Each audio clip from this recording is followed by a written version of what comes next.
কথা বলেন ঠিক কিনা? প্রথম গেটের মধ্যে যা কই আল্লাহ নাম তো দেখা যায়, তালাও মারা, খুলবো কিভাবে, চাবি কোথায়? আমার আল্লাহ ডাক দেয় কয় জিবরাইল, যেই তালার মধ্যে যেই নাম লেখা আছে রে জিবরাইল, ওই নামটা পাঠ করিয়া ওই তালার মধ্যে হাত লাগাও জিবরাইল।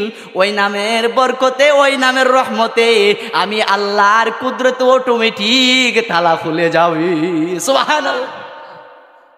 জিবরাইল একটা গেট করলেন, দুইটা গেট করলেন, তিনটা গেট করলেন, 10টা 20টা 30টা 50টা 100 200 500 600 এমনি করিয়া 750টা গেট খোলার পরেই এবার জিবরাইল ডাক দেয়া কয় মাওলা কারীম, আবারও তো আগের মতো হয়ে গেল, ক্লান্তি চলে আসছে, আর হাঁটতে পারি না, চলতে পারি না, এবার একটু থামি, একটু জিরাই। আমার মাওলা ডাক দেয়া কয় ও জিবরাইল, আর থাইমো না রে, আর থাইমো না, আর কয়েকটা গিট আছে, তুমি আর জিরাইও না, ওই গিটগুলো তুমি খুলে ফেলো। সুবহানাল্লাহ। জিবরাইল ডাক দেয়া কয় মাওলা কারীম, যেই গিটগুলো আমি জিবরাইল আমার নিজ হাত দ্বারা বানাইলাম, আমি নিজ হাত দ্বারা নাম মুবারক গুলা লাগাইলাম, ওই নাম দ্বারা যদি তালা খুলে তাহলে এখন তো দেখা যায় গিটগুলার সিস্টেম অন্যরকম, তালাগুলো অন্যরকম, নামগুলো অন্যরকম। এখন কি করব? আমার আল্লাহ ডাক দেয়া কয় জিবরাইল, আগের তালাগুলা যেভাবে খুলছো রে জিবরাইল, ওই তালাগুলাও একইভাবে একই নিয়মে খুলে যাবে। সুবহানাল্লাহ।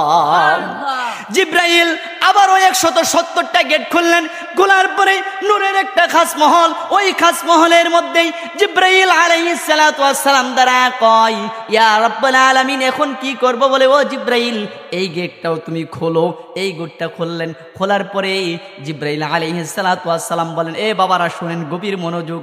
হযরতে জিবরাইল আলাইহিস সালাতু ওয়াস সালাম ডাক দেয়া কয় ও পরদিগার আলম মাবুদ, দুনিয়ার জমিনের মানুষদেরকে বলতে চাই, দুনিয়ার সৃষ্টি কুলকে আমি জিবরাইল বলতে চাই, আমি জিবরাইল এক থেকে নিয়ে 750 গেট খোলার পরে আবার ওই 170টা গেট খোলার পরে আমার যতটুকু ক্লান্তি হয়েছিল, আমি যতটুকু অসুস্থ বোধ করছিলাম, এখন ওই খাস মহলটা খোলার পরে এই খাস মহল থেকে অনেকটা ঠান্ডা বাতাস আমি জিবরাইলের গায়ে লাগছে।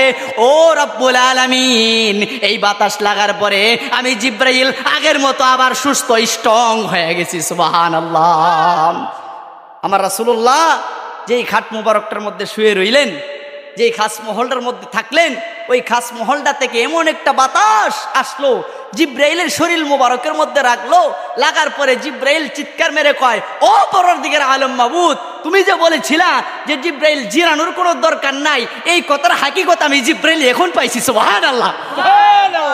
এই কথার হাকিকত আমি এখন পাইছি, কারণ আমি জিবরাইল জিরাইলে তো আরেকটু দেরি হইতো, ক্লান্ত জীবনও যাইতো না মনে হয় আমি জিবরাইলের। রাসূলুল্লাহর খাস মহল খোলার সঙ্গে সঙ্গে ঠান্ডা বাতাসে আমি জিবরাইল আগের মতো হয়ে গেছি। সুবহানাল্লাহ। এবার আল্লাহ পাক রব্বুল আলামিন কয় জিবরাইল কি দেখো? জিবরাইল ডাক দেয়া কয় এ পরদিগার আলম মাবুদ, আমি তাকায় দেখতেছি এই খাট মুবারকের মধ্যে তো একটা নূর মুবারক দেখা যায়। বলে নূর মুবারকটা কোন সূরতে? বলে নূর মুবারকটা হলো তাওয়াসিফ ময়ূরের সূরতে। সুবহানাল্লাহ। আরো জোরে বলেন না সুবহানাল্লাহ। বলে ডানে বামে কিছু দেখুনি? বলে ও পরদিগার আলম মাবুদ, 4টা বাস্ক দেখতেছি, একটা সামনের দিকে, একটা পিছনের দিকে, একটা বামে, একটা ডানে। আমার আল্লাহ ডাক দেয়া কয় জিবরাইল যাও না, বন্ধুর কাছে একটু যাও, আমার বন্ধুর নূর মুবারকের কাছে একটু যাও। এবার জিবরাইল সামনের দিকে যাইতে লাগলেন। জিবরাইলকে বলা হলো জিবরাইল এই বাস্কগুলা দেখতে কেমন? বলে ও রব্বুল আলামিন, একটা বাস্ক সবুজ দেখা যায়, আরেকটা বাক্স লাল দেখা যায়, আরেকটা